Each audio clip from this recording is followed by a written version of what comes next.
Então,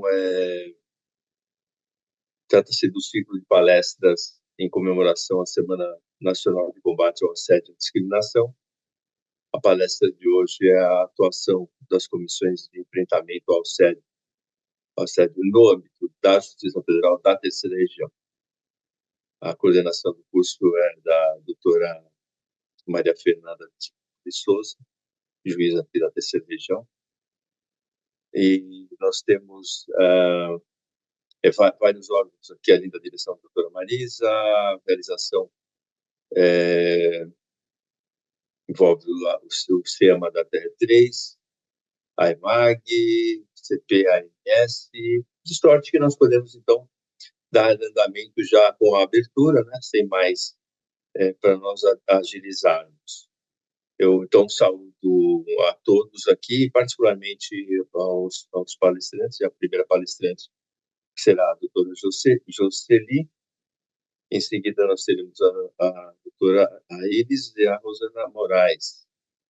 Então, eu vou apresentar, assim, a doutora Jocely Guerra Castelfranchi, é servidora da nossa Justiça Federal, apoio especializado em psicologia, diretor do núcleo de ingresso e acompanhamento profissional, e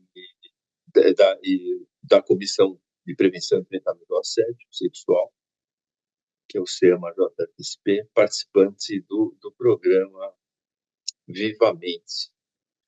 Então, com essa saudação, nós passamos à explanação da Jocely Guerra Castelfranchi.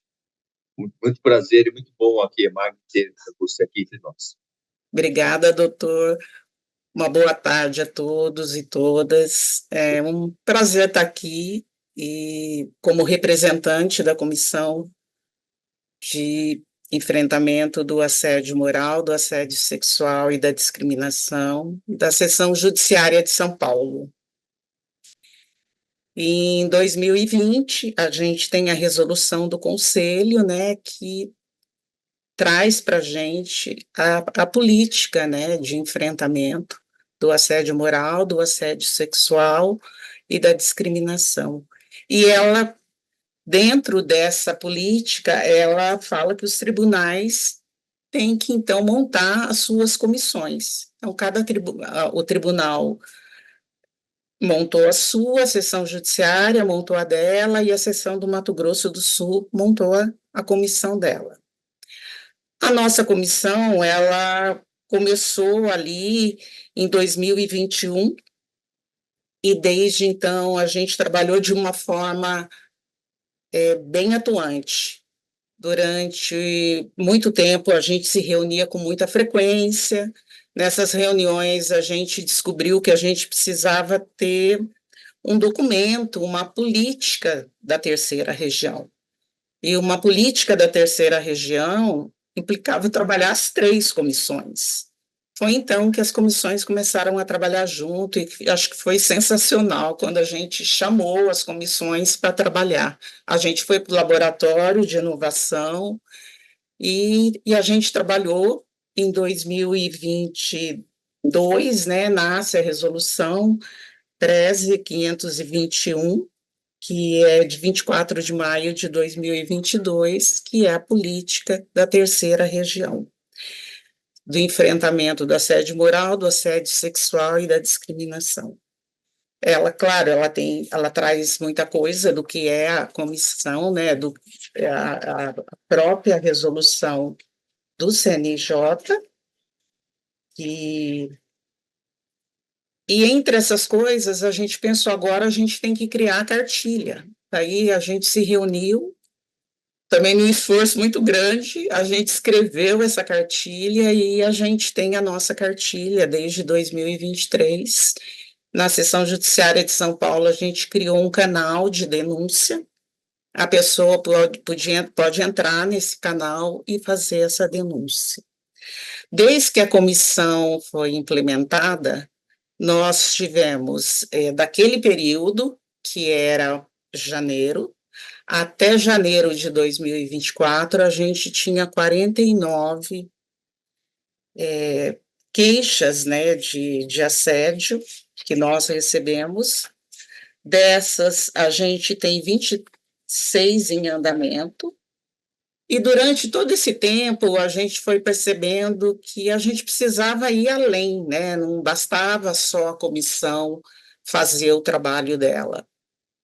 A gente precisava ter um trabalho de todas as áreas junto. A gente precisava ter um trabalho que a gente chegasse mais perto das pessoas por meio de campanhas de divulgação. A gente pensou em divulgar a cartilha, mas a gente não tem braços para tudo isso. Daí a gente percebeu que a gente tentou fazer muitas coisas juntas, e a Iris sabe disso, conversamos muitas vezes, mas a gente não tem braço para atuar em tudo isso. Daí, esse ano, a gente teve que informar a auditoria quais eram as ações, né? Ela levantou uma série de questões e a gente precisou informá-la, e dentro dessa informação a gente coloca a necessidade que hoje, assim, com a implementação de todo esse trabalho que foi feito desde 2021, a gente tem a necessidade de ter uma estrutura que pudesse ter ali pelo menos 2 servidores que pudessem trabalhar com o apoio das comissões e trabalharia com o apoio das 3 comissões.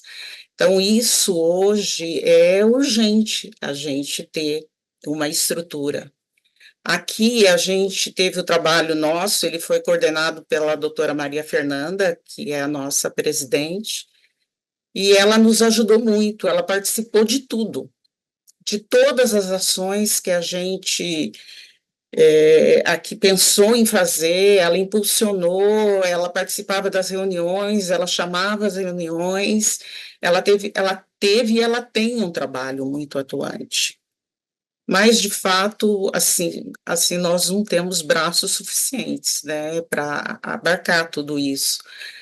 E eu penso que hoje receber talvez esse número de denúncias não seja nem tão grande assim, mas é o que a gente tem, porque nós aqui, quando criou a comissão, a gente pediu a parceria da área de saúde, a gente pediu a parceria da área de gestão de pessoas para que ajudasse a divulgar o nosso trabalho. Eu acho que muito do que a gente recebeu aqui, a gente conta com o apoio dessas meninas, porque o trabalho da comissão e do assédio, ela começou nesse período, mas nós aqui, enquanto área de gestão de pessoas, aqui da Justiça Federal, desde 2019 a gente trabalha com esse tema. Quando a doutora Luciana Ortiz foi diretora do foro, ela pediu um trabalho para a gente de saúde mental. Ela ficou muito preocupada com o número de licenças e afastamentos, e ela pediu um trabalho dentro. A gente fez um projeto que envolvia todas as áreas aqui. Fizemos, inclusive, algum esboço de uma cartilha, de uma política, do que seria um trabalho desse, que, pelo menos no entendimento das áreas. Quando ela viu o projeto, ela disse, olha, isso não é um projeto só nosso, a gente tem que mandar isso para o tribunal, e a gente enviou para o tribunal. Quando chegou a gestão do doutor Mairan, ele provavelmente teve conhecimento desse expediente, e ele convocou as psicólogas e os assistentes sociais da terceira região, junto com a doutora Raicler, para escrever um projeto que virou um programa de saúde mental, que é o Vivamente. Também trabalhamos bastante nisso, né, Iris, nesse trabalho. É um trabalho interessante, porque ele atua nos 3 eixos, né, na saúde primária, secundária e terciária, da terceira região.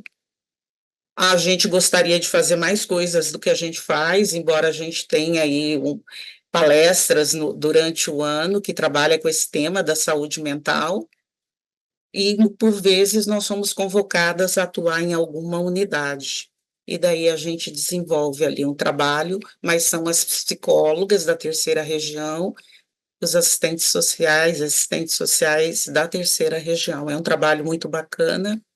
ele trouxe isso, essa união do trabalho da gente, que é muito significativo.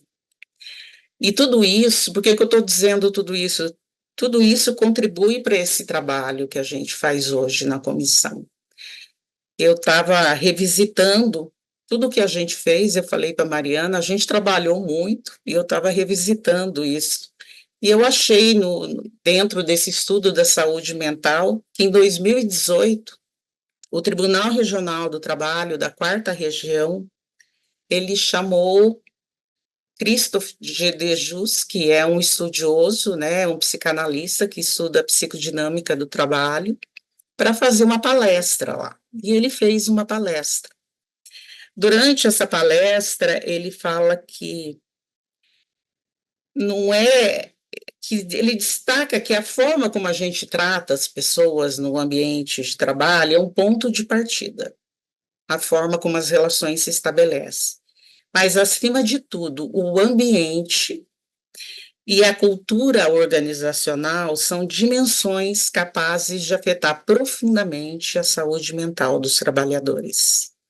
Ele, naquela ocasião, ele dizia que ele tinha uma trajetória de 45 anos e que nessa trajetória dele como pesquisador sobre o assédio, o sofrimento no trabalho, ele, na verdade, ele viu que não mudou muita coisa em relação ao assédio, em relação às técnicas. O que impressionava muito ele naquele período já era o aumento impressionante das patologias mentais e somáticas decorrentes do assédio.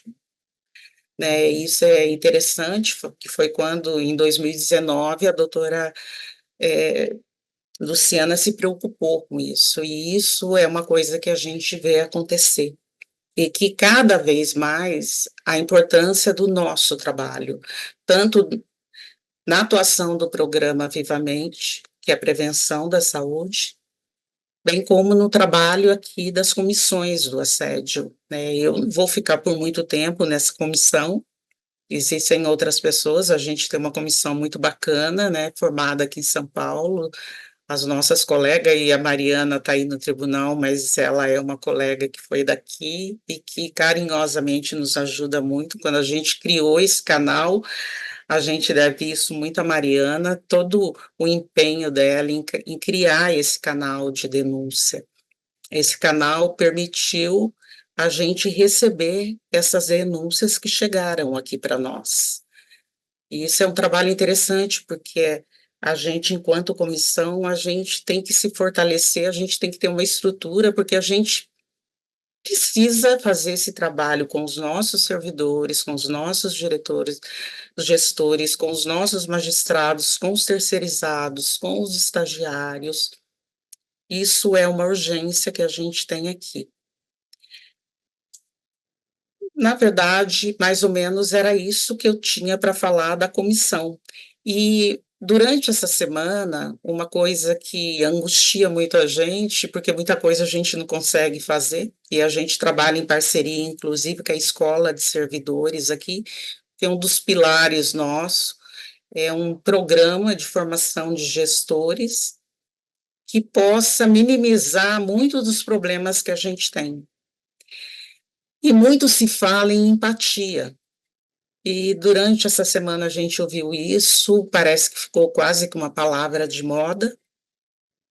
E há pouco tempo, estudando, fazendo um curso, eu vi um vídeo sobre empatia e eu descobri o quanto que empatia muitas vezes é confundido com simpatia.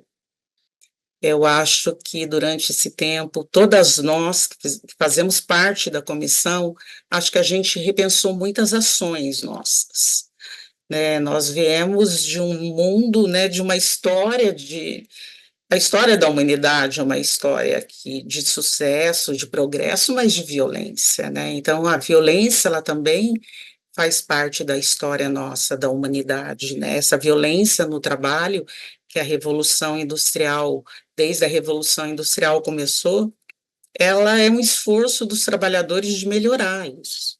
Então, cada um de nós temos uma responsabilidade. E depois de tudo que eu passei por aqui, eu penso, quem sou eu quando recebo uma pessoa nova que chega no meu trabalho? Quem sou eu que recebo um gestor novo que nas mudanças, né, de gestão e de tudo mais tem? Como que eu recebo essa pessoa? Com simpatia ou com empatia? Então, acho que esse vídeo ele vai ensinar um pouquinho a gente o que é empatia, o que é simpatia, e empatia é uma coisa que a gente pode aprender. Era isso, gente. Obrigado, doutora Jocely, que de forma assim, bastante objetiva, ela colocou um dos temas mais importantes que nós temos hoje, né? E vai ser apresentado o vídeo agora, é isso, doutora?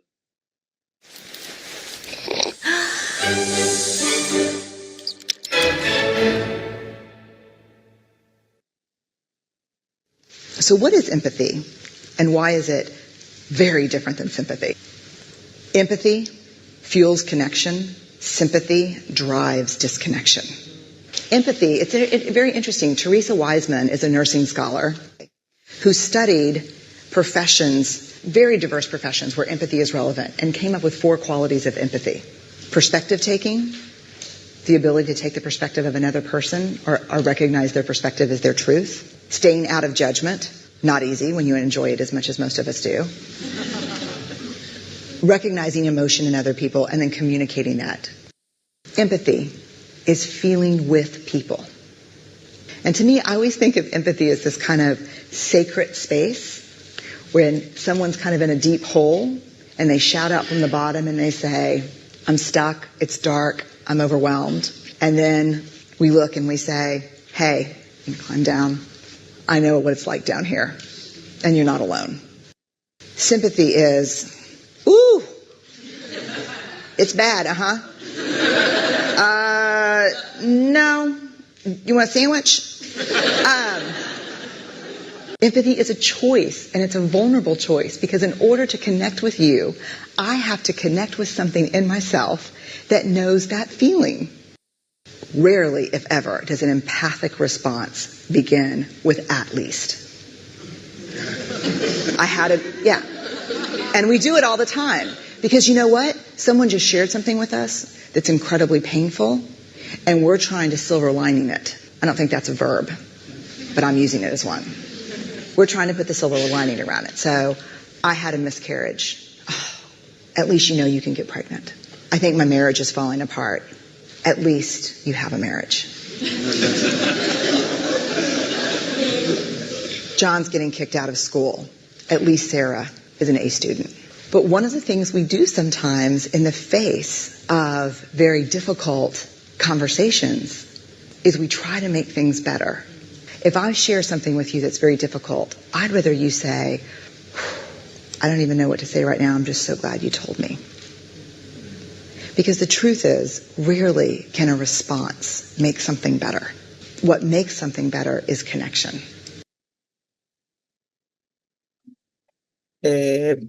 Só vou fechar um pouquinho. A Brené Brown, ela é uma americana. Ela escreve alguns livros, ela fala sobre a vergonha, a vulnerabilidade. Um dos livros mais famosos dela é A Coragem de Ser Imperfeito. É um livro bastante interessante, uma leitura bem recomendada. E eu achei que esse vídeo, ele fala um pouquinho o que é empatia. Empatia é mais do que a gente se colocar no lugar do outro. É a gente sentir como o outro está sentindo. É um exercício difícil, mas não é um exercício impossível da gente fazer, em algumas situações. Em algumas a gente tem que ser só simpático, mas em algumas situações a gente precisa ser empático. Era isso, gente. Obrigada. Excelente, seria excelente mesmo, bastante humana a sua colocação, bastante, inclusive, se nós pegarmos poucos pegar da período que a gente poderia chamar nascimento bem forte da psicologia social, né, que foi na escola de Frankfurt, com Adorno, com Marquise, Fromm, né, Reich também, né? Essa discussão da psicologia social e procurando, quer dizer, ampliar, assim, a questão, né? Que seria essa relação, como que nós tentamos maximizar nossos potenciais humanos, né? Dentro de uma autonomia moral que é relativa, que a gente sabe, temos, né? Dentro de um mundo que, de certa forma, condiciona e padroniza as formas de aceitação. Então, é uma tensão aí que vai ser um debate bem interessante. Uns mais otimistas, outros mais pessimistas, como o típico da escola de Franco Marquise, né? Pessimista. Né? A gente vê Cruella, Civilização e outras obras, ou o Homem Unidimensional, né? Que a gente vê seu pessimismo a tempo das razões de ser, outro um pouco mais otimista, né? Como o próprio Eric Fromm. Mas, enfim, um debate interessante que se coloca na questão social. E dentro desse universo social, né, o espaço do trabalho ele tem um caráter assim, extremamente importante, que ele pode unir esse debate da escola de Frankfurt, da teoria social, que atravessa todo o século XX, né, chega até nossos tempos também, com a questão não tão resolvida, né, e também ele vai se conectar, ele pegando o trabalho, o caráter pelo Weber, né, se pegar a ética protestante do capitalismo, como o trabalho se colocou dentro da sociedade capitalista, e, portanto, dentro de um sistema, e nós vamos ter, de um lado, então, uma atenção fortíssima de alguém, né, das pessoas, nós, né, em última instância, e tentamos ser felizes, nos realizarmos, buscarmos empatia, simpatias, dentro de um mundo que é civilização, né, como Freud vai colocar, mais civilização e menos ciclos de vida e potência. Então, se a gente então pegar então, dentro desse universo o trabalho, esse espaço, exatamente por esse elemento ético que está sendo colocado nele, né, inclusive a origem da expressão trabalhar, está ligado hebraicamente o adorar a Deus, a service, né, até hoje em inglês luta service religioso. Então, a gente nota como que o trabalho é um local que seria assim um ponto, né, de intersecção de vários elementos da nossa narrativa enquanto pessoas, né? Enquanto narrativas no período, ou seja, uma perspectiva religiosa, uma perspectiva da psicologia social, do existencialismo, da psicanálise mesmo, né? Pegada da psicanálise lacaniana, principalmente, né? Vamos ver que esse modo relacional, pós-estruturalista, e o trabalho é um elemento bastante típico do caráter relacional nosso, né? Então, eu fico muito feliz mesmo de ver essa preocupação da senhora em colocar, inclusive, esse vídeo, né, mostrando que se talvez, né, nós possamos, a partir desse campo que o trabalho se apresenta, o espaço de trabalho, de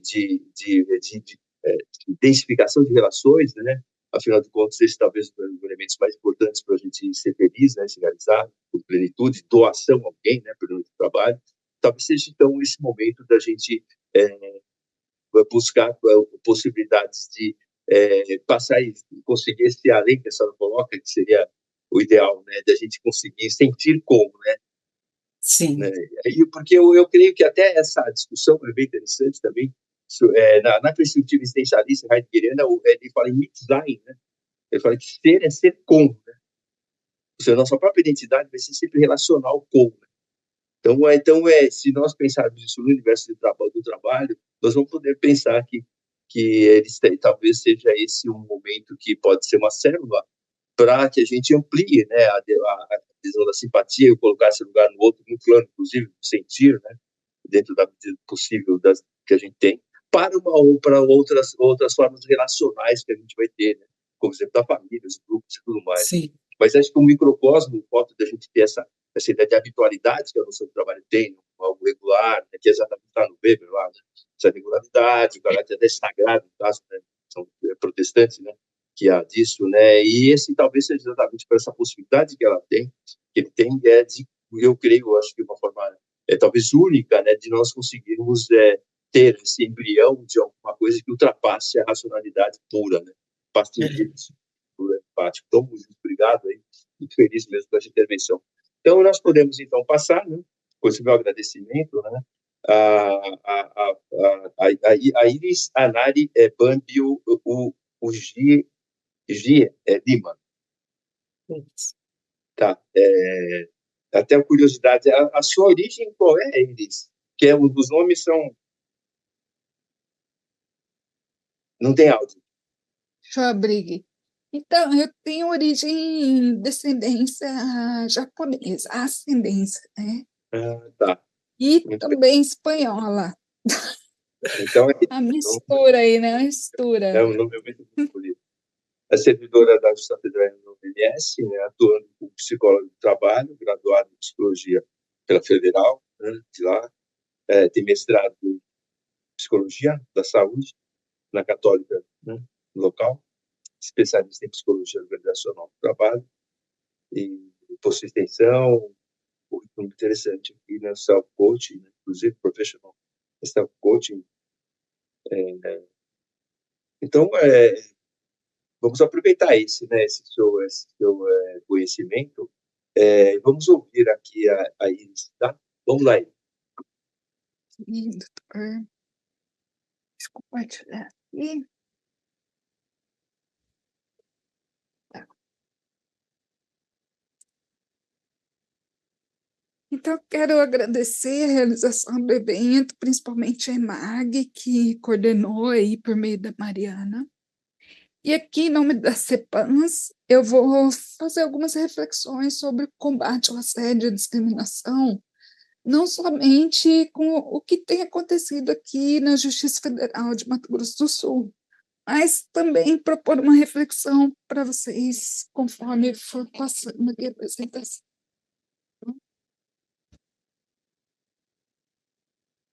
Então, a nossa sigla aqui é CEPANS. Ela ficou diferente da CEAMA da Justiça de São Paulo e do Tribunal por uma particularidade nossa, que a gente discutiu esse nome na comissão, na época que ela foi instituída, e a gente iniciou os trabalhos efetivamente em 2021, durante a pandemia, sob a presidência da doutora Monique, que hoje é diretora do foro. E, na época, quem sugeriu o nome foi o doutor Pedro, que ele também era membro da comissão. Na primeira publicação da Resolução 351, em 2020, ela instituía as regras da forma que essa comissão deveria ser composta. Então, tinha representatividade de juiz indicado, juiz eleito pelos membros da JUFEMS, né, na época. Também tinha servidor indicado, eu fui indicada como psicóloga da área de saúde pelo diretor do foro, e também teve servidores eleitos. Entre os servidores da sede, se não me engano, servidores do interior, também tivemos a representatividade do sindicato, né? Também de estagiários, a gente ainda tem uma estagiária que é representante dos estagiários, e dos terceirizados, que no caso tem sido a chefe da servidores da limpeza da sede. Então, buscando essa representatividade, a resolução colocou essa necessidade de ter um membro de cada área, enfim, dessas formas de indicação e eleição, enfim. No entanto, em 2023, logo após a gente publicar a cartilha em conjunto com a Justiça de São Paulo e com o Tribunal, com as comissões, com as CEAMAS, teve uma mudança da resolução. Essa mudança foi feita tanto nos conceitos do assédio, da discriminação, quanto na formação também da própria comissão, da forma de composição da comissão, que agora não é obrigatório ter representantes juízes e nem das áreas, só que é obrigatório que se dê a preferência para membros LGBTQI+, também para pessoas com deficiência. Então, nesse sentido que a comissão recomenda a diversidade e representatividade, mas não tem mais obrigatoriedade de eleição de membros, indicação. Eu queria aproveitar, assim, para vocês esse tempo que eu tenho e fazer essa apresentação em 3 movimentos, pelo menos. O primeiro movimento é esse, eu estou apresentando a CEPANS, falando um pouco da história, né? Vou mostrar para vocês aonde que vocês podem procurar o canal de denúncia. Vocês estão vendo aqui que eu saí da apresentação e estou entrando na página da CEPANS? Só responde para mim no áudio que eu não estou. Então, essa aqui é a página da CEPANS. É uma página de acesso externo. Então, você entra no site da Justiça Federal de Mato Grosso do Sul, coloca lá /CEPANS e entra direto no site, na página da comissão. Da mesma forma, vocês podem ter esse acesso na página da CEAMA, da Justiça de São Paulo, e também do tribunal.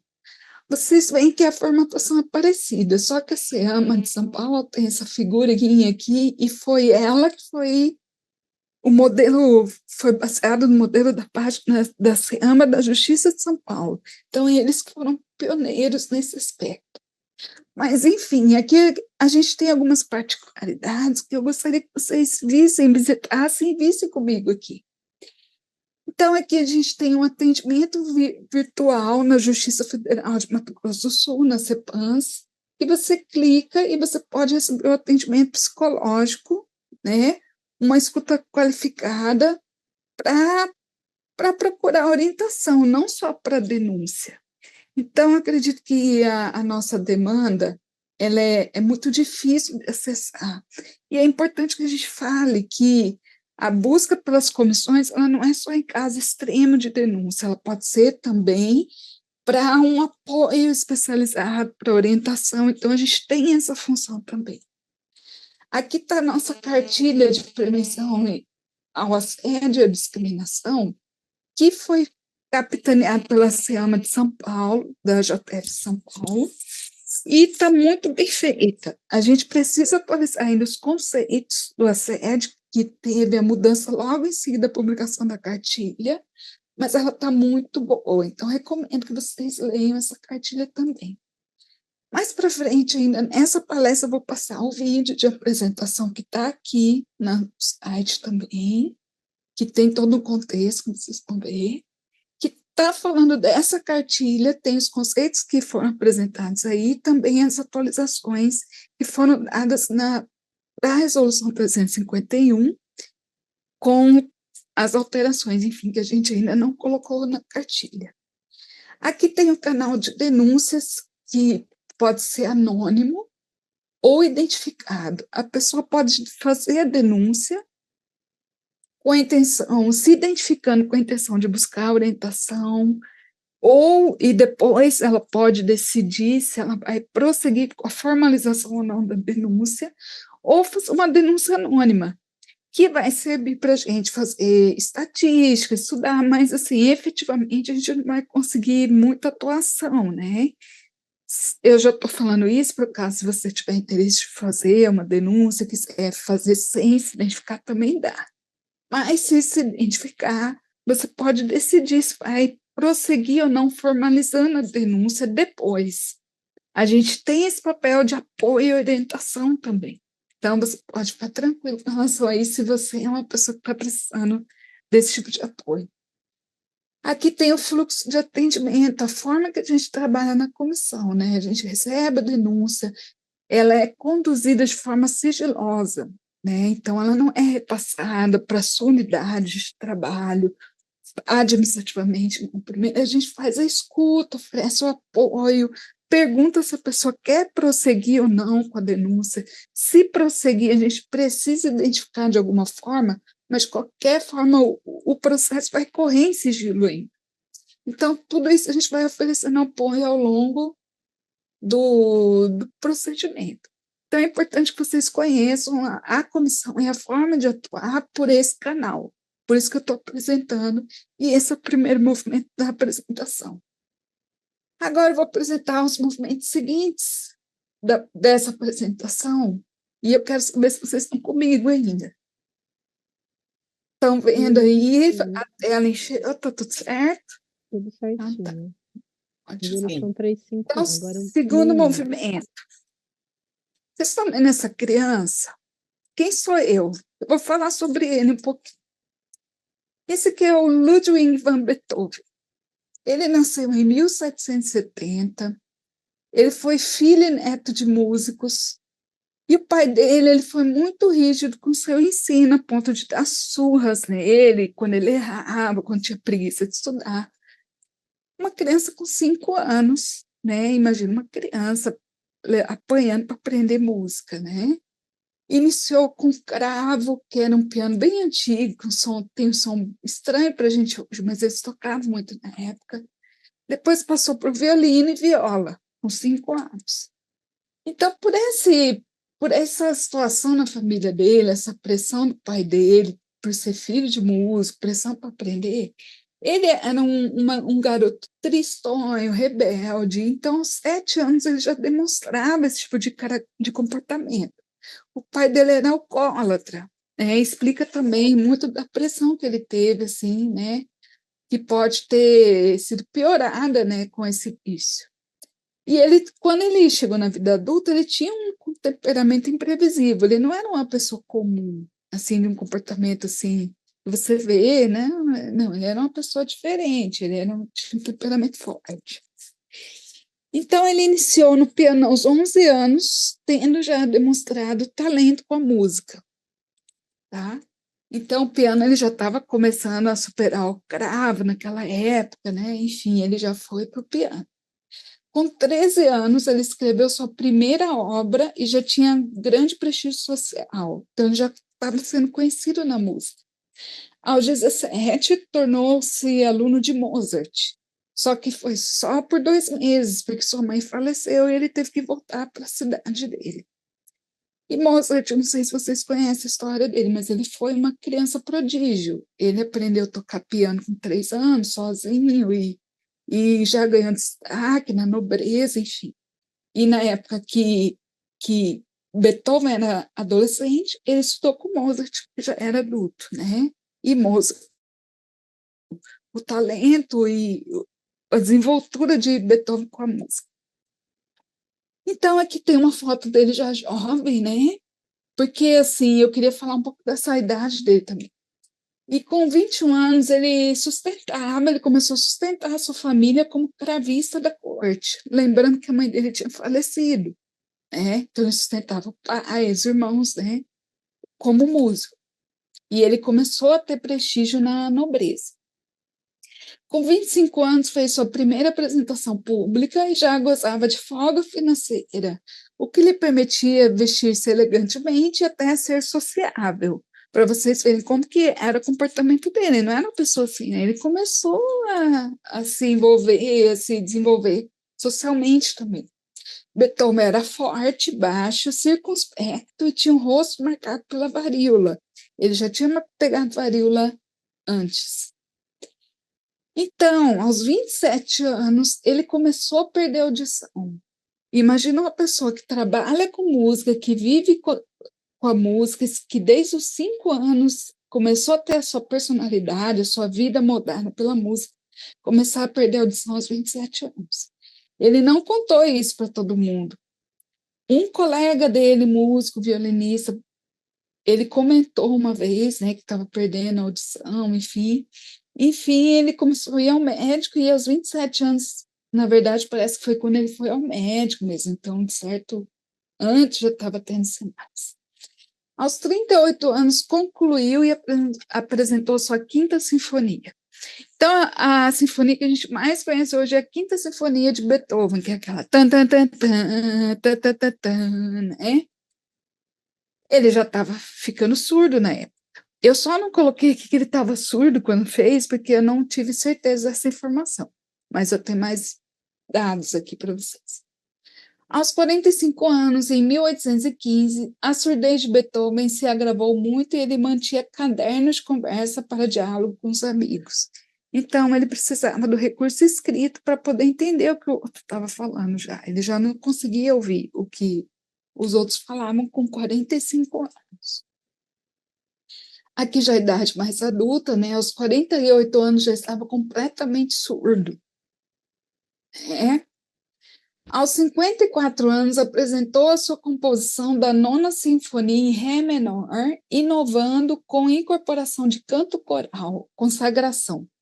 junto aos instrumentos, ao piano, né? E ele não colocou nessa composição só piano, tinha violino, tinha outros instrumentos. Quer dizer, se ele ficou surdo aos 48 anos e aos 54 anos ele apresentou uma sinfonia, e eu vou falar para vocês. O manuscrito original da Nona Sinfonia, praticamente integral, que contém mais de 200 páginas, está exposto lá, né? E a obra foi composta após sua completa surdez, né? Você vê que uma sinfonia, essa Nona Sinfonia, ela não é composta de uma música, ela dura horas, né? Enfim. Ela tem vários movimentos. Um dos movimentos ele colocou coral junto, que foi uma inovação para a época, né? E ela foi um trabalho complexo, porque ele fez surdo, ele já estava completamente surdo. Você vê, tem mais de 200 páginas de escrita da música.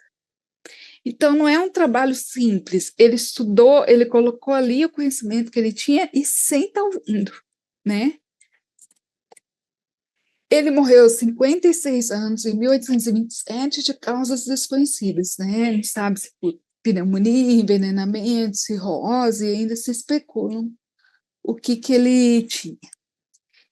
Então, eu quero que vocês escutem, ao fundo de uma apresentação que a gente fez, a Nona Sinfonia de Beethoven, um pedaço, né? 6 minutos dessa sinfonia, né? É o primeiro movimento, Allegro ma non troppo, um pouco maestoso. É apresentado pela Orquestra Filarmônica de Minas Gerais, pelo regente Fábio Mechetti, e essa música foi escrita após surdez de Beethoven. Então, eu vou colocar para vocês. Esse vídeo foi feito para ficar disponível na página da CEPANS. Ele está colocando os conceitos do assédio moral, sexual e da discriminação atualizados, né?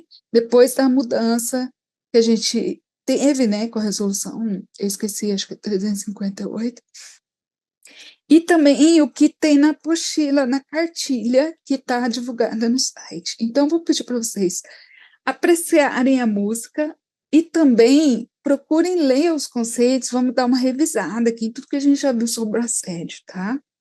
Eu não vou me deter em cada ponto agora, porque eu quero fazer uma revisão rápida, tá? Mas, no fim, eu quero fazer algumas provocações de reflexão com vocês. Então, vamos lá? Vocês estão ouvindo? Tá bem baixinho, mas é pra ouvir.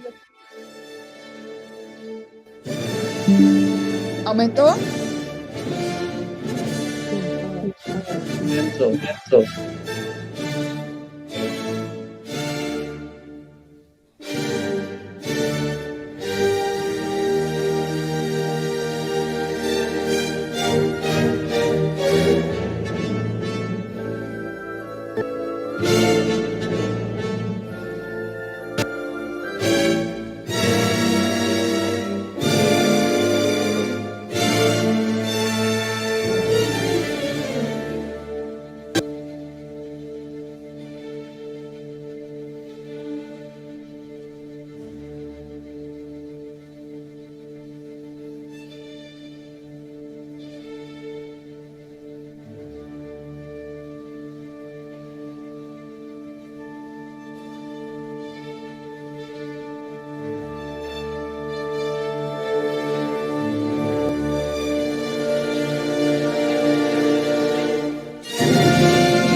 Muito bem,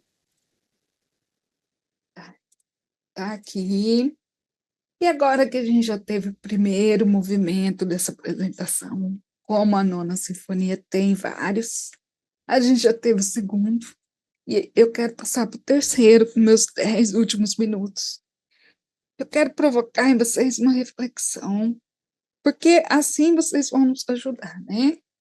Primeiro, essa é a fala, uma das falas que me chamou a atenção na biografia dele que eu segui, né, que eu consegui no site. Ela fala assim: a surdez marcou o início do período mais brilhante da carreira de Beethoven, quando produziu as grandes sinfonias que lhe dariam imortalidade, que seria a quinta e a nona sinfonia. A nona sinfonia ela foi bem famosa. A gente que não conhece tanto, né? Senso comum. Mas ela é bem famosa também. E aqui apresento algumas perguntas para que vocês falem nesses 10 minutos restantes, né? Ou depois que a Rosana falar também, a gente pode colocar isso, ou no chat, tá? Primeiro, vocês acham que foi a surdez que lhe garantiu o brilhantismo, esse momento, esse brilho que ele teve, esse sucesso? Segundo, como você acredita que a história de Beethoven se aplica ou se aplicaria ao contexto do assédio e da discriminação no trabalho? Aí onde você está, tem algum Beethoven? Você é um Beethoven? Né? Como podemos considerar as dificuldades pessoais individuais no contexto laboral sem perder de foco a missão do órgão de produzir justiça social? Como a gente pode incluir aquela pessoa que está com um momento da vida com dificuldade, considerar as necessidades dela e também as necessidades da instituição, do grupo, sem ser injusto, né, com o grupo, e também considerar que a gente precisa entregar a justiça social como órgão, né? Como que a gente pode fazer isso? Talvez o problema das situações de assédio seja esse, né, essa dificuldade, né? E como comissão, de que forma a gente pode alcançar as pessoas que estão sofrendo assédio laboral ou a discriminação, para oferecer esse apoio e enfrentamento? Essa é uma pergunta-chave que eu gostaria que vocês nos ajudassem, porque a gente precisa chegar nessa demanda reprimida que a gente não consegue alcançar, entendeu? A gente já tem o site, a gente tem uma história que está sendo construída muito antes do CNJ publicar essa resolução 351 em 2020. A Jo mesmo, ela já tinha um movimento lá muito anterior, tentando, né, incentivar esse combate ao assédio, mas ela só se instituiu mesmo quando veio de cima para baixo, mas por baixo a gente já tinha um trabalho, né? Então, mas mesmo assim a gente não consegue ainda chegar na demanda que existe de assédio. Por quê? Né? A gente, por exemplo, até queria aproveitar e fazer uma propaganda, né? Acho que eu vou deixar o debate para depois que a Rosana falar, senão vai atrapalhar a fala dela, porque meu tempo está acabando, tá? Mas vocês podem falando no chat.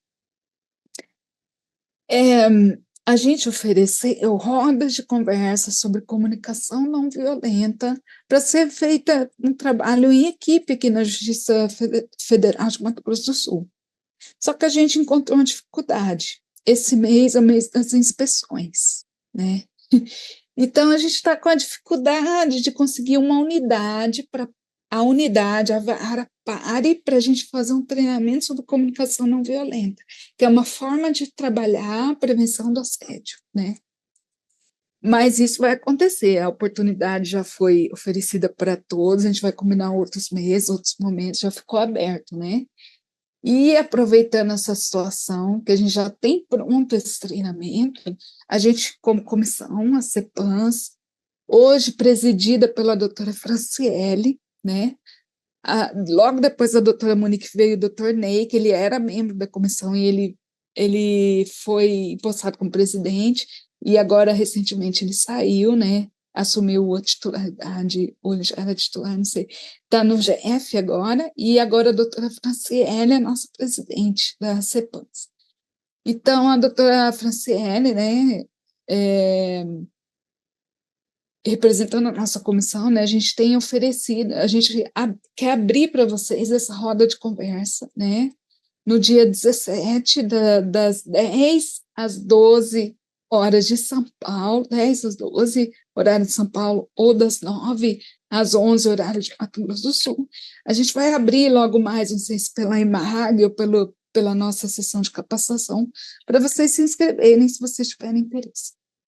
Então, eu quero deixar essas perguntas aqui, eu acho que acho melhor a gente discutir isso depois que a Rosana falar, para não atrapalhar a fala dela, e agradeço a oportunidade de falar em nome da CEPANS, tá? A gente está à disposição, nós, das 3 comissões, e a nossa intenção é chegar nessa demanda que existe, só que a gente não consegue chegar. E a gente sabe por quê, né? O tema do assédio, ele é muito espinhoso de tratar, principalmente para quem sofre o assédio, está nessa posição, né? Mas a gente quer ajudar. Então, eu quero novamente me colocar à disposição, as comissões também, e agradecer pela oportunidade. É isso. Eu gostaria de agradecer também a Iris, muito interessante, fiquei muito contente mesmo de ver, né, e assistir. Uma das contribuições que eu acredito que possibilita a gente criar coisas novas, né? Inclusive nessa área, na área do assédio, na área do ambiente de trabalho, hoje em dia o conceito de ambiente de trabalho passou a fazer parte da ideia de meio ambiente maior. Saímos, portanto, inclusive, é uma luta, né, do antropoceno, inclusive naquelas perspectivas machistas, vocês conhecem, todas as mulheres principalmente, para um ecocentrismo. E dentro dessa perspectiva, o ambiente de trabalho se coloca e o ser humano coloca como um ator importante, mas não o centro.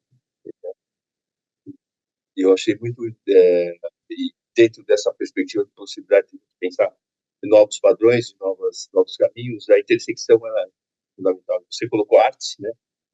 A música, então, achei a gente percebe que essa conexão, um exemplo dessa conexão, a gente pode ver na psicanálise lacaniana, que o Lacan se aproximou, todo o Lacan se aproxima do Salvador Dalí e o surrealismo. Quem vê o René Magritte, o Dalí, todo, e o próprio Lacan jovem, 30 anos, sua tese de doutorado dele foi todo ligado, inclusive, ela traiu mais, os surrealistas do que os médicos da psiquiatria da época, né?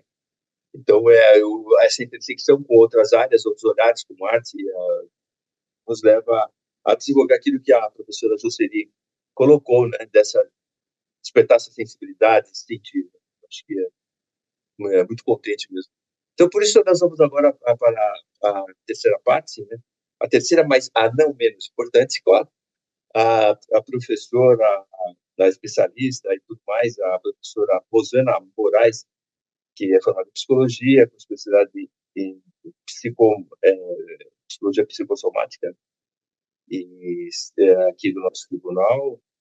Ela é psicóloga do trabalho, atua nessa área de gestão de pessoas com ênfase em desenvolvimento humano, organizacional, né, e membro da comissão de prevenção. Então, todos os qualificativos para a gente aproveitar bastante essa fala agora. Professora Rosana, muito bom tê-la. Obrigado. Obrigada, doutor. Boa noite a todos. Agradeço a oportunidade também de estar aqui hoje com vocês para a gente falar um pouquinho sobre isso. Dr. Marcelo Vieira, que é o nosso atual presidente da comissão, ele pediu, né, para que eu falasse um pouco hoje, principalmente sobre os desafios que nós temos hoje das comissões. Então, como a Isis já deu a introdução, né, que a gente tem um desafio muito grande de fazer chegar essas denúncias, da gente ampliar esse espaço de fala, dar esse espaço de fala para as pessoas que sofrem o assédio institucional. É um assunto bastante delicado mesmo, e a gente precisa ampliar esse espaço dentro da Justiça Federal da Terceira Região. Eu não vejo como uma responsabilidade das comissões, especificamente, esse enfrentamento ao assédio. Eu entendo que as comissões, elas têm um grande desafio, sim, de promover condições para que esse espaço aumente, né? Porque eu acho que não é a comissão que vai resolver, não é a administração que vai resolver, é o coletivo. Então, o que nós precisamos trabalhar, eu acho que o que a gente precisa ter em mente, e aí a gente conseguir trazer isso, problematizar essa questão para o espaço de trabalho, para a gente conseguir resolver, achar aí os caminhos para melhorar esse espaço de fala das pessoas, é a gente conseguir resolver essa equação do que é o assédio moral, né? Porque ele é uma questão subjetiva, tem todo o lado subjetivo, que o indivíduo traz as questões dele dentro de uma sociedade, né? E a gente tem o assédio acontecendo dentro do coletivo. Então, para a gente trabalhar isso dentro da instituição é bastante complicado, né? Porque tem a subjetividade que ela vem, que é muito difícil trabalhar dentro do espaço organizacional, mas a gente tem que trabalhar isso. E acolher isso dentro desse coletivo que tem toda uma característica específica. E a Justiça Federal, ela tem, a Justiça como um todo e a Federal, ela tem as suas peculiaridades, as suas características, e que essa cultura para a gente, muitas vezes, também, a gente precisa entender essa cultura, né, onde o assediador e o assediado, onde as pessoas estão inseridas. Mas eu vejo assim, isso é um enfrentamento grande que a gente tem que ter, ele é bem complicado, a gente precisa ter esse entendimento para a gente implantar as ações, e ainda a gente precisa ter o entendimento da estrutura, né? Então, por onde passa a nossa comunicação, a gente tem um trabalho de comunicação a ser feito. Então, para quem a gente comunica, como a gente comunica, dentro de que estrutura a gente faz essa comunicação, e a gente precisa entender essa rede de comunicação. A gente precisa entender, dentro dessa cultura, de onde essas pessoas vêm, não é? Então, desde a parte do concurso, né, servidores passam por concursos, magistrados passam por concurso. Hoje, no concurso, a gente já começa a enfrentar essas questões desde o momento do concurso, então a gente tem as cotas. Hoje a gente tem cota racial, a gente tem cota para PCDs, a gente tem cota para indígena, né? A gente tem as comissões de heteroidentificação, nós temos as questões de gênero, que a gente precisa cuidar, nós temos questões de idade, né? Tem o etarismo. Então, de onde vêm esses nossos candidatos, essas pessoas que estão entrando? Então, a gente precisa trabalhar desde esse ingresso, a forma como as pessoas entram, como elas são recebidas, depois o momento de lotação, o ambiente que elas serão inseridas. Então, a gente tem a gente precisa trabalhar numa transversalidade muito grande dentro da instituição, para a gente ir derrubando essas barreiras do assédio, né. Então eu vejo que hoje a grande dificuldade das comissões é a gente conseguir ocupar esses espaços, né, e conseguir ir trabalhando, fazer esse mapeamento sistêmico. Eu achei bem interessante que eu estava vendo no processo da auditoria, que nós temos aí vários indícios, né, as meninas sabem, a Jocely e a Iris, que nós não recebemos o relatório ainda, mas a auditoria já fez uma prévia com a gente e foram levantados vários indícios e que nós vamos precisar trabalhar em cima desses indícios, né? Então a auditoria traz várias frentes para a gente, fazendo a leitura da resolução do CNJ, e ela fala: olha, a terceira região precisa implementar várias ações para que ela faça frente a essa resolução do CNJ. Então ela traz vários aspectos, e um dos aspectos que ela trouxe, que eu achei bastante interessante, ela fala dos problemas sistêmicos, né. E aí isso me chamou bastante atenção, porque, nós precisamos fazer o mapeamento dos problemas sistêmicos. E aí eu parei para pensar o que seriam esses problemas sistêmicos. Então eles são justamente isso, né, a gente entender essa teia que leva ao assédio moral, e a nossa dificuldade de chegar nas pessoas, a nossa dificuldade de receber as demandas e de dar encaminhamento para essas demandas, né. Então esses problemas, eles não são pontuais, eles são sistêmicos, eles vêm desde onde? Eles vêm desde o subjetivo, eles perpassam o coletivo e eles passam por uma série de relacionamentos diferentes dentro da instituição. E a gente precisa fazer esse mapeamento desses problemas sistêmicos, né. A gente tem problema de formação de gestor? Sim, nós temos problema com formação de gestor, como a Iris falou, como a Jo acho que foi a Jo, né, que falou, a gente precisa instituir um programa de formação de gestor que trate, né, de gestores, tanto servidores gestores como magistrados, porque os magistrados são gestores. Nós precisamos ter dentro dos programas de formação de gestores, essa discussão muito forte, mas a gente precisa ter também no corpo de servidores e magistrados, porque para todo assediador existe um assediado, né? Então o indivíduo ele tem que ter um suporte, ele também tem que ser trabalhado, né, para que ele perceba que ele está ficando nessa situação de assediado e ele possa ter força para a denúncia, ele possa ter força para a busca de suporte, e a gente precisa estar preparado para dar esse suporte. Então também, dentro desse problema sistêmico, a gente tem essa dificuldade do suporte, que até onde a gente pode oferecer esse suporte, né. até onde a gente pode atuar, porque muitas vezes a atuação, a gente faz o acolhimento, né? A gente oferece o suporte, a gente tem o entendimento da situação, mas até onde a gente pode caminhar com as soluções, né? A auditoria também fala, que tem uma parte que foi a resolução 518 do CNJ que trouxe, que são das penas que a gente, atribuídas quando é identificado o assédio, e realmente o assédio ele é não só identificado, né, mas é provado, comprovado o assédio. Então, assim, é necessário que exista uma pena, né, e aí a gente tem que fazer todo um trabalho junto com a Comissão Permanente de Sindicância e de Processos Administrativos. Essa pena, ela tem que ter uma como é que se vai? Dosimetria, né? A gente tem que dosar essa pena, tem que saber como aplicar essa pena. Então, também faz parte desses problemas sistêmicos, né? Hoje em dia, como penalizar o assediador? Qual é o peso certo para isso, de cada situação?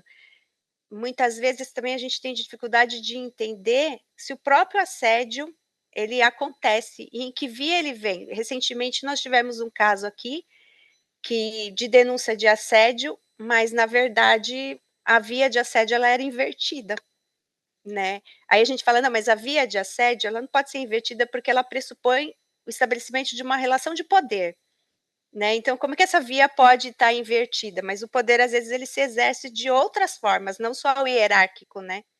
Existem outras formas de exercício de poder que, às vezes, ele ocorre em vias mais subjetivas. E, assim, e aqui a gente acabou identificando que existia uma via aí de assédio que ela estava distorcida, né? E a gente precisa, também faz parte desse problema sistêmico, né? Que não é, ele parece simples, num primeiro olhar, não, existe o assédio porque existiu tais e tais características, né? Então a gente tem que fazer o enfrentamento disso para que isso não aconteça. Vamos treinar, fazer cartilha. Poxa, mas a gente já fez, por que não está funcionando? A gente já abriu o canal, por que não está chegando, né?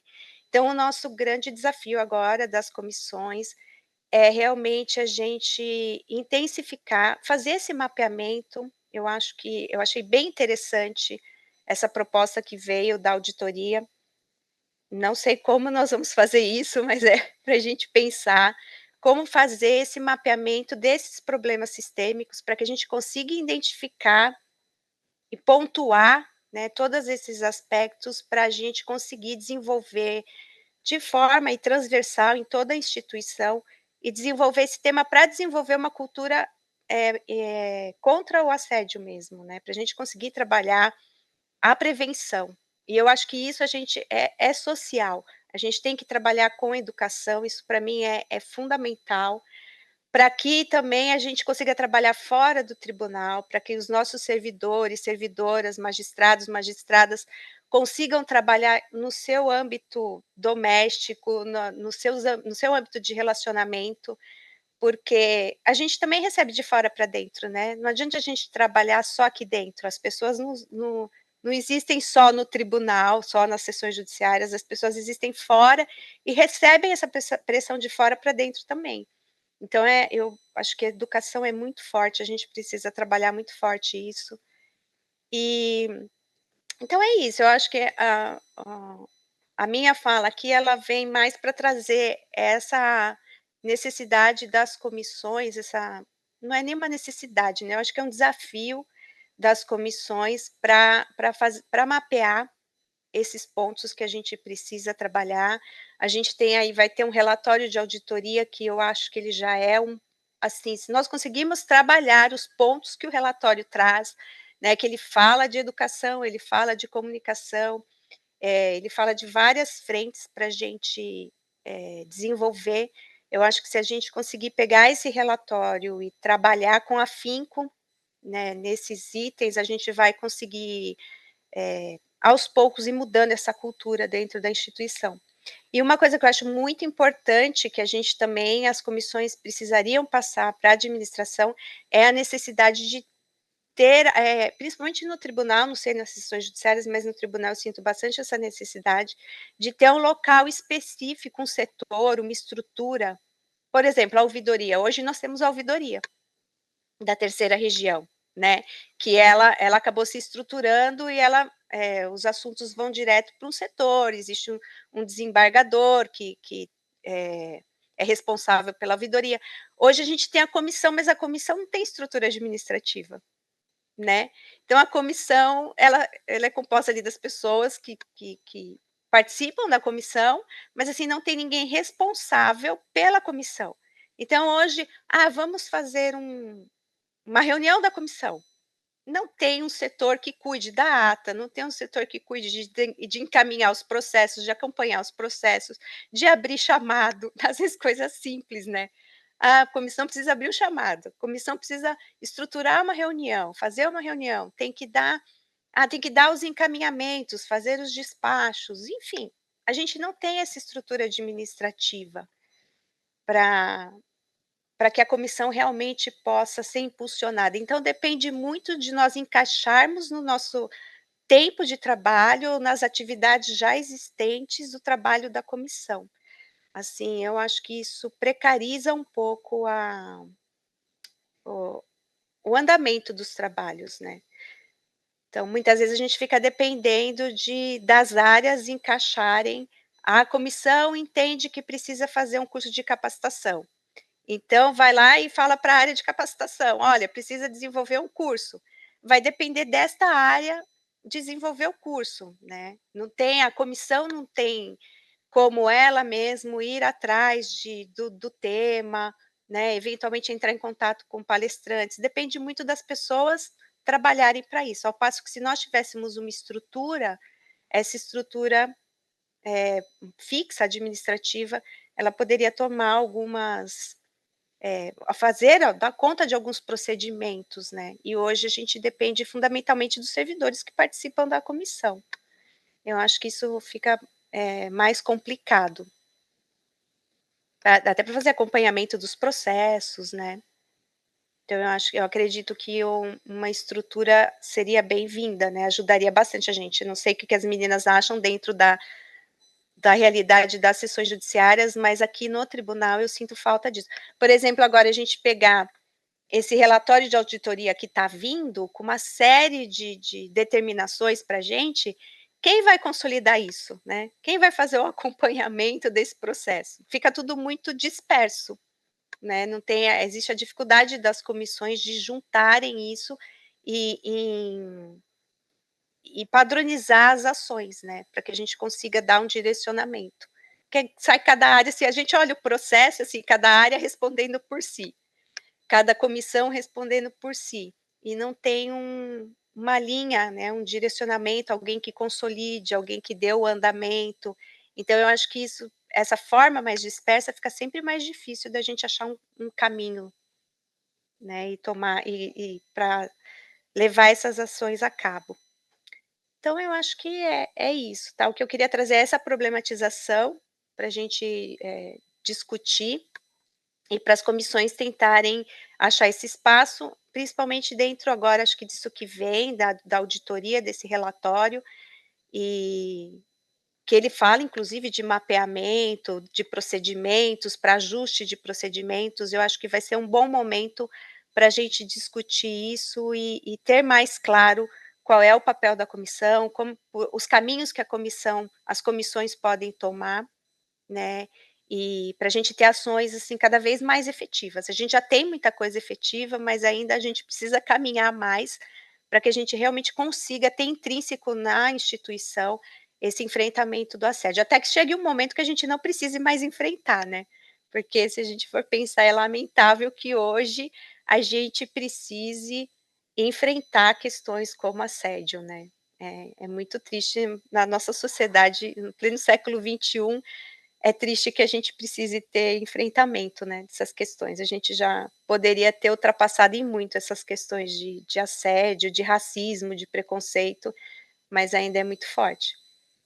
Então a gente precisa trabalhar, eu entendo que a gente precisa trabalhar para que a gente não seja mais necessário, né, para que essas comissões não sejam mais necessárias. Então é isso, eu agradeço. Muito obrigado, Rosana Moraes. Bom, são tantos pontos interessantes, hein? Nas 3 palestras que a gente fica até com dificuldade. Já tem um outro seminário para, né, como a Elis propôs, questões provocativas, a Jocely também abrindo o mundo de questões de empatias e simpatias, que são já um capítulo à parte, né, para a gente poder desenvolver, ou pensar em termos de uma psicologia desenvolvimentista, né, da personalidade e tudo mais.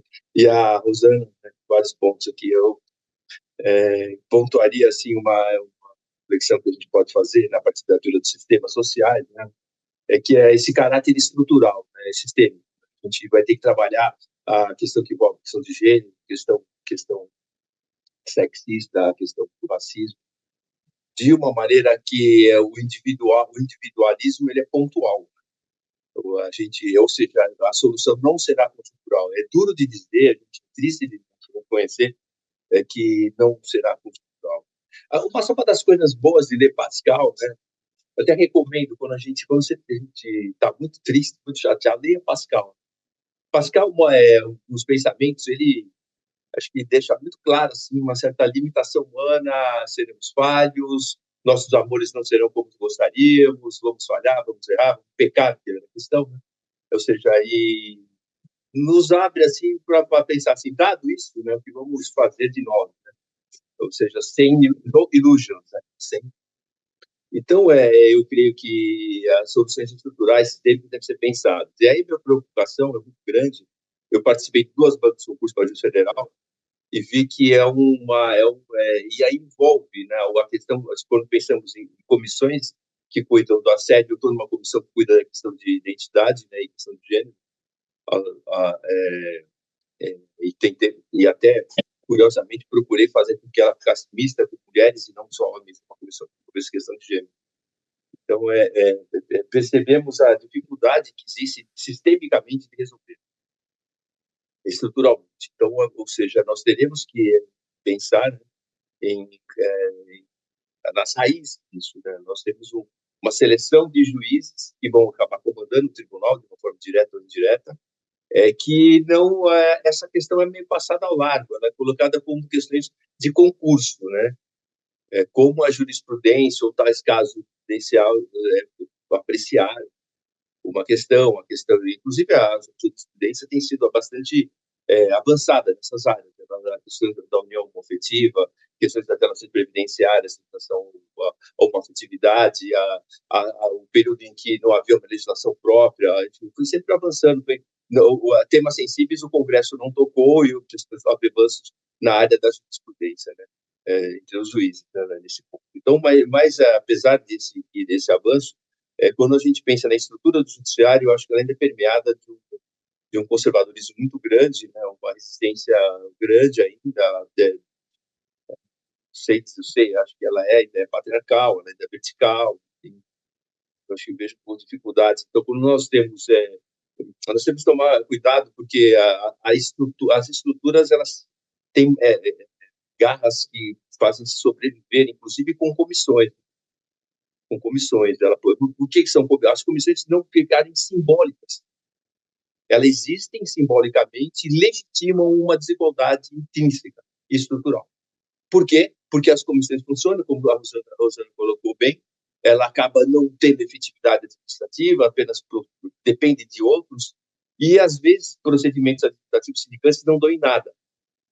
Dão em acordos, transações, e o problema continua em vários níveis.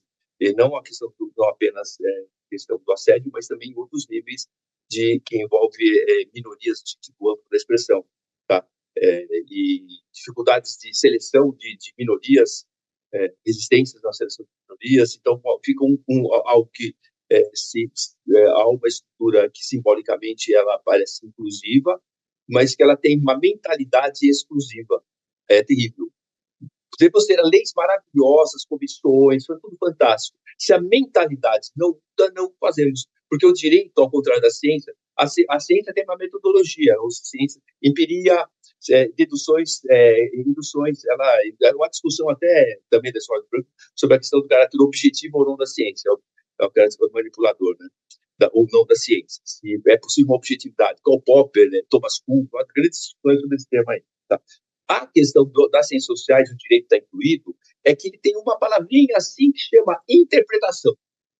Ele atua com uma metodologia que chama interpretação. E aí nós vamos poder ter caminhos que vão legitimar situações ilegítimas, interpretações dos fatos. O Foucault tem um livro que chama Verdade e Formas Jurídicas, que eu recomendo a todos, onde ele fala como que as formalidades jurídicas, que são procedimentos, indicantes, comissões, acabam criando verdades, aspas, né? Tá? Então, ou seja, vamos deixar para um outro momento, tal, porque eu vejo que é um tema complexo. Minha preocupação, ela está em que haja alguma efetividade em relação aos procedimentos de assédio, efetividade, que isso não fique simplesmente como uma forma simbólica, que nós possamos ver que, infelizmente, teremos que associar civilidade, né, em termos de respeito à questão de igualdade, civilidade no sentido não apenas normativo, mas como os José ele coloca, de empática, né, de inclusão ao outro, né, de inclusão ao outro em mim, né, quer dizer, faz sentido. O que é uma outra concepção também lacaniana interessante, né? Essa ideia da identidade como uma espécie de dinâmica da identidade como estático, a gente vai se formando como? Com a diferença, não com o mesmo. E a diferença, o que é? A diferença sexual, a diferença de raça, a diferença indígena, que vai fazendo a gente conformar novas facetas entre uma verdadeira poliédrica, a nossa personalidade.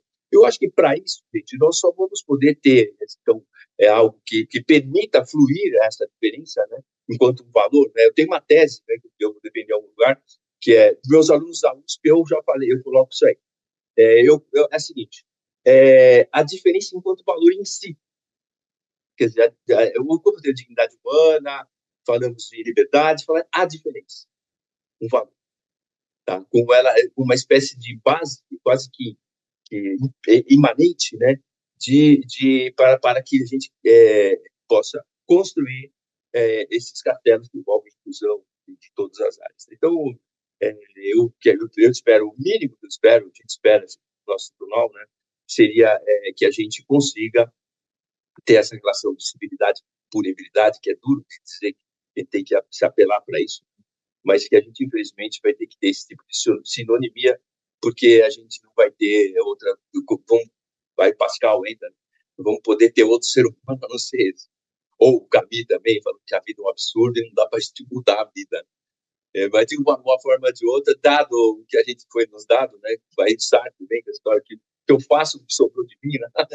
Dado isso que a gente tem, né, gente, o que nós vamos fazer? Tentarmos fazer cada um a sua parte, assim, né? A comissão provoca e eu acho que a comissão, as comissões, inclusive as outras também, como essa que faço parte, fazendo a provocação e solicitando as providências, nós vamos lutar para que prevaleça aquilo que esses valores são valores de inclusão nossos, tá? Contra. Se eu ficar vencido, foi consignado um voto vencido ali, que será lido, não vencido. Tá? Mas está vencido, mas está lá alguém que possui aquilo. E alguém vai ler. O outro assim, a servidora, alguém que faz, e coloca por escrito, coloca, olha aqui, né? Olha o que ocorre e o que nós podemos fazer. Tá? Como a gente pode fazer para que isso não ocorra mais? O que podemos fazer? O caráter preventivo, né? O caráter preventivo, por isso que eu falo a questão do ingresso na carreira, envolve a própria estrutura da educação, né?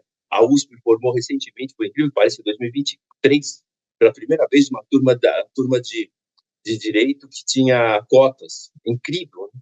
Enquanto nos Estados Unidos trabalha-se com isso desde a metade do século passado, nós aqui, na primeira vez que a Faculdade de Direito da USP, que vai tentar fazer com que esse que está aí no direito da USP entre no concurso da magistratura, porque nós tínhamos um problema dele ter cotas, nós temos cotas, mas eles não passam, ele passa na primeira fase da cota, 60 questões, a concorrência aberta com os códigos 80, ele aceita 60, ele vai, e na segunda fase caem os cotas todos. E aí, nas fases orais, pouquíssimos cotas chegam. Ou seja, nós temos um déficit de representatividade em todas as áreas, né? Feminina, homem, preto, branco, preto, praticamente só o homem ocidental que prevalece. Então, percebam como vem de raiz isso. Quem olha fala assim, poxa, olha que sistema inclusive de cotas nos concursos da magistratura, olha que bacana. Só que na prática, sabem que ele não vai atingir. porque a cota ele tem que ter o mínimo nas provas 666. Como ele entra com o mínimo, ele já vem com uma má formação. É como se um sistema cínico, não no sentido do Diógenes lá da Grécia, mas no sentido da prosaica da expressão, um sistema cínico faz o seguinte: deixa ele vir que ele não vai passar, porque ele está mal preparado. Então, vamos fingir que existe igualdade. Não dá, né, gente? Bom, pessoal, vamos, eu agradeço demais. Olha, eu vou falar, até comentar, né, com meu colega Marcelo, né, do tribunal, né, dessa reunião aqui, né, e também com todos aqueles do tribunal, dos meus colegas pagadores, que são bastante que também comungam de algumas ideias, assim, em relação a uma perspectiva emancipadora de todos nós, né, todos. Quando a gente fala em emancipar a minoria, é a gente. Vamos enriquecer, vamos ser melhores, né, em termos de quais as possibilidades do humano. Por que eu vou contentar em ter de 0 a 100, 50, 30, 40, se com a diferença eu posso chegar perto de 100? Vamos tentar, né? Vamos lá. Pessoal, obrigado. Eu acho que salvo as perguntas encaminhadas, pelo que eu entendi, né? Aqui doutor, a gente ainda tem tempo, sim, para as perguntas. Para as perguntas? Bom, então vamos abrir, então, vamos fazer também isso. mencionar a presença da doutora Franciele, que é a presidente da CEPANS. Doutora Franciele. Então, eu gostaria até de dar uma palavra para a senhora, com um cumprimento aqui entre nós. Aqui. Muito obrigado, viu? Boa tarde, desembargador Dantas. Boa tarde, boa noite aí já em São Paulo, né? Sim, boa sim. noite a todos aí. Eu gostaria de parabenizar novamente a organização dessa semana e a contribuição da Jocely, da Iris, da Rosana, e elas foram falando e eu fui anotando algumas coisas aqui que eu gostaria de fazer uma breve reflexãozinha. Bom, vou começar aqui pela provocação da Iris, né, Iris? Achei super interessante que você trouxe, deixa eu até ver aqui no chat a sua pergunta, a primeira que foi da surdez, né, que lhe garantiu o brilhantismo. Eu não vou me prolongar muito, não, mas foi realmente uma provocação que me trouxe muita reflexão sobre essa questão da surdez que lhe garantiu o brilhantismo, né? E se você acredita que a história se aplicaria ao contexto do assédio, fazendo essa relação. Bom, o Beethoven ele já era brilhante, né? Já era um gênio antes disso, né? Se você imaginar que uma pessoa conseguir memorizar todas as notas em todas as escalas, né? É uma coisa fora do comum. Então, ele já era brilhante antes disso. E aí eles comentou que no começo ele chegou a esconder a surdez. E eu acho que essa que é a relação que eu faço com as pessoas que sofrem assédio, ou as pessoas que têm alguma necessidade, ou que estão passando por alguma dificuldade, e elas tentam esconder isso, né? Não extravasam, porque às vezes tem algum medo até mesmo de expor a fragilidade, né? A gente é muito duro com nós mesmos, com medo de expor a fragilidade, e ela tem medo da repercussão que pode ter no ambiente de trabalho, né? Às vezes a perda de uma função, ou ser considerado uma pessoa que não vai conseguir atingir as propostas estabelecidas, né? Então, eu acho que a relação que eu faço desse problema do Beethoven com a nossa questão do assédio, da discriminação, seria quantas pessoas não ocultam isso, né? Ocultam alguma dificuldade que ela passa por receio de ter alguma consequência no trabalho por conta disso. E com relação às outras questões, eu acho que a Jocely colocou um desafio aí para as 3 comissões que a gente tem que trabalhar em conjunto, né? Que tem a questão dos servidores, de destacar servidores para a comissão. Eu acho que a gente tem que se reunir para tratar disso, porque a gente sabe que os recursos são escassos, né? Está todo mundo precisando de servidor e é muito difícil você ceder alguém com exclusividade para a comissão. Mas se a gente começar a trabalhar numa questão de servidores destacados para comissões que tratem de temas conexos, por exemplo, a comissão de assédio, com comissão de heteroidentificação e outros temas parecidos, eu acho que talvez começando por ali a gente já consiga alguma coisa. E capacitação do gestor, né? Isso aí a gente tem que é um desafio que a gente tem que trabalhar. E estruturação administrativa, como foi colocado pela Rosana, com divisão de tarefas, Eu acho que a gente trabalhando, iniciando nesses 3 pontos, a gente vai conseguir começar a superar esse problema sistêmico que a Rosana propôs, né? E, rapidamente, aqui também eu gostaria de destacar o atendimento virtual, que a Iris falou, porque muitas pessoas, às vezes, deixam de fazer a denúncia porque ela já acha imediatamente que isso aí vai virar um PAD, e não é dessa forma, né? A gente primeiro vai fazer um acolhimento, um esclarecimento, né? Orientação, e aí depois, bem informada, a pessoa vai poder decidir, não, realmente isso aqui é um caso de assédio, vou dar continuidade, vou partir para uma justiça restaurativa. Eu acho que a pessoa se sente mais à vontade se ela pensar que nós temos esse atendimento virtual primeiro para dar um esclarecimento, né? Acho que assim as pessoas vão se sentir mais à vontade de fazer as suas reivindicações, né? E também reforçar o convite da Iris para a nossa roda de conversa. A Iris preparou com todo cuidado, esse é um trabalho que visa a comunicação não violenta, e a comunicação não é só no trabalho, com a nossa família, no nosso dia a dia, tudo gira em torno da comunicação, né? Então, acho importantíssimo o tema e convido vocês todos a participarem, que vai ser muito interessante e muito construtivo, tá bom? Então, seriam essas as minhas observações. Agradeço muito pela dedicação de todos na construção dessa semana, tá bom? E também me coloco à disposição aqui na Comissão do Mato Grosso do Sul para qualquer ajuda, apoio, esclarecimento. Obrigado, foi uma intervenção fantástica. Foi uma quarta, na verdade, que pode ser uma quarta palestra, início de uma quarta palestra, quarto módulo, né? Muito interessante. Eu só vou fazer uma em relação à questão da surdez do Beethoven. Eu não ia falar assim, mas eu vou fazer, a Iris colocou bem essa provocação. Eu prefiro, porque a questão que envolve um aspecto físico e alguma consequência no plano psíquico, salvo as situações assim, bastante específicas mesmo, que podem inibir o desenvolvimento assim, completamente. Eu prefiro colocar, novamente, vocês percebem que eu gosto do Lacan, para perceber. A tese de doutorado do Lacan foi da psicologia paranoica e sua relação com a personalidade. E uma das contribuições interessantes que ele, nessa crítica, de certa maneira, ele rendeu Freud, foi sair de uma perspectiva, de uma noção organicista, mecanicista, que é bem século XIX, fisicalista, de causa e efeito em relação às coisas. Algo causa, né? Uma coisa como, ou mesmo, inclusive, em relação a um trauma específico, né? Que fosse fases lá daquelas fases todas freudianas, tá? Fosse causa de alguma coisa no nível consciente, enfim. E ele prefere usar a ideia de formação da personalidade.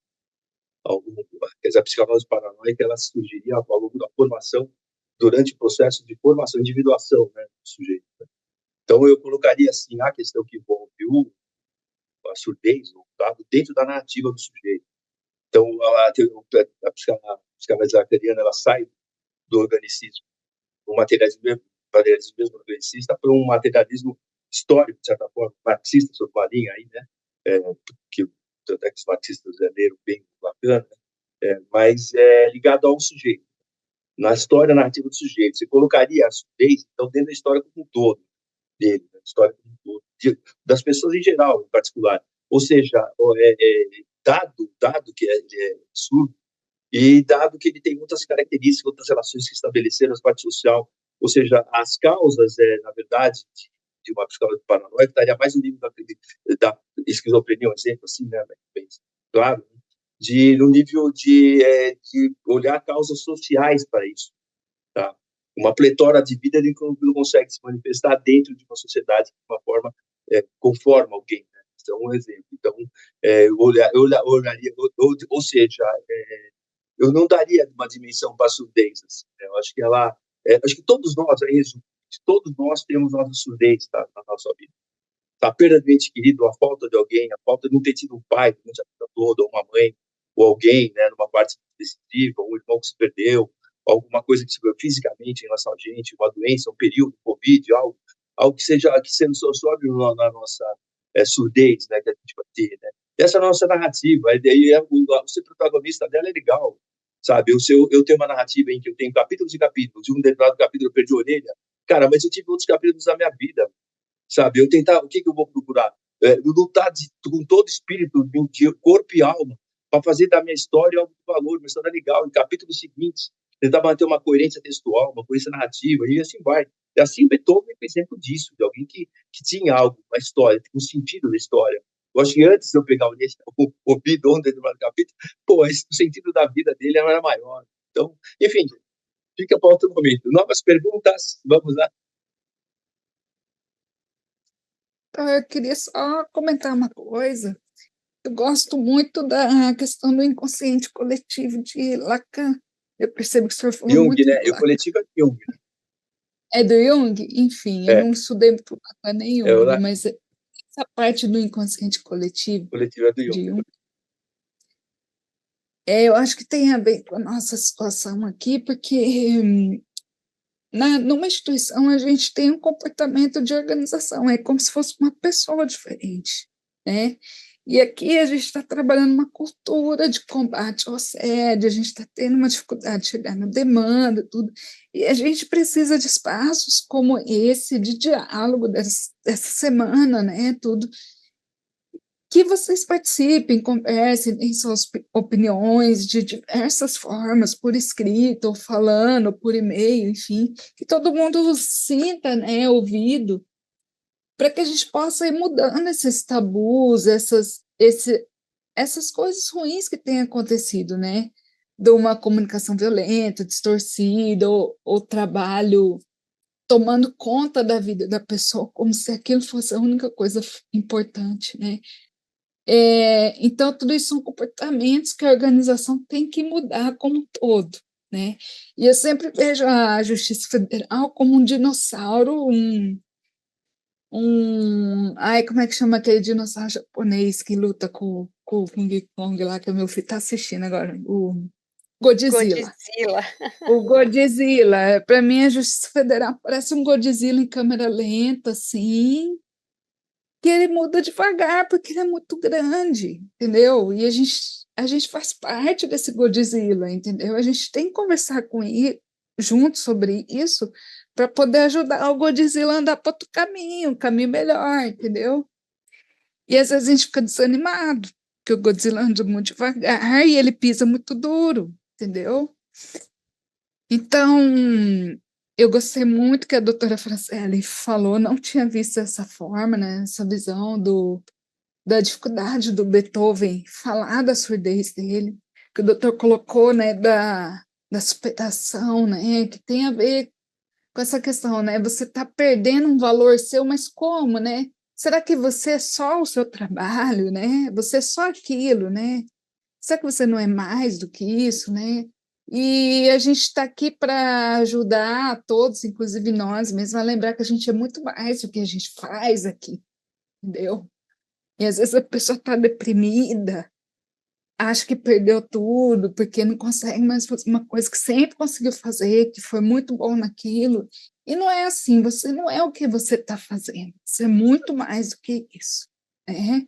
E sempre a gente fica tentando resgatar isso com qualquer comissão de combate ao assédio, comissão da pessoa com deficiência, comissão da resgate. Eu acho muito legal a comissão que tem no tribunal, na Justiça de São Paulo, não sei, que fala sobre de ética, né, de conduta, que é ligada à direção do foro. Então, a gente também sempre tenta resgatar esse valor do ser humano, né, como psicóloga, tudo, e é isso que a gente gostaria de resgatar aqui com as comissões, né, também. E é isso, quero reforçar de novo o convite que a doutora Franciele fez para nossas rodas de conversas.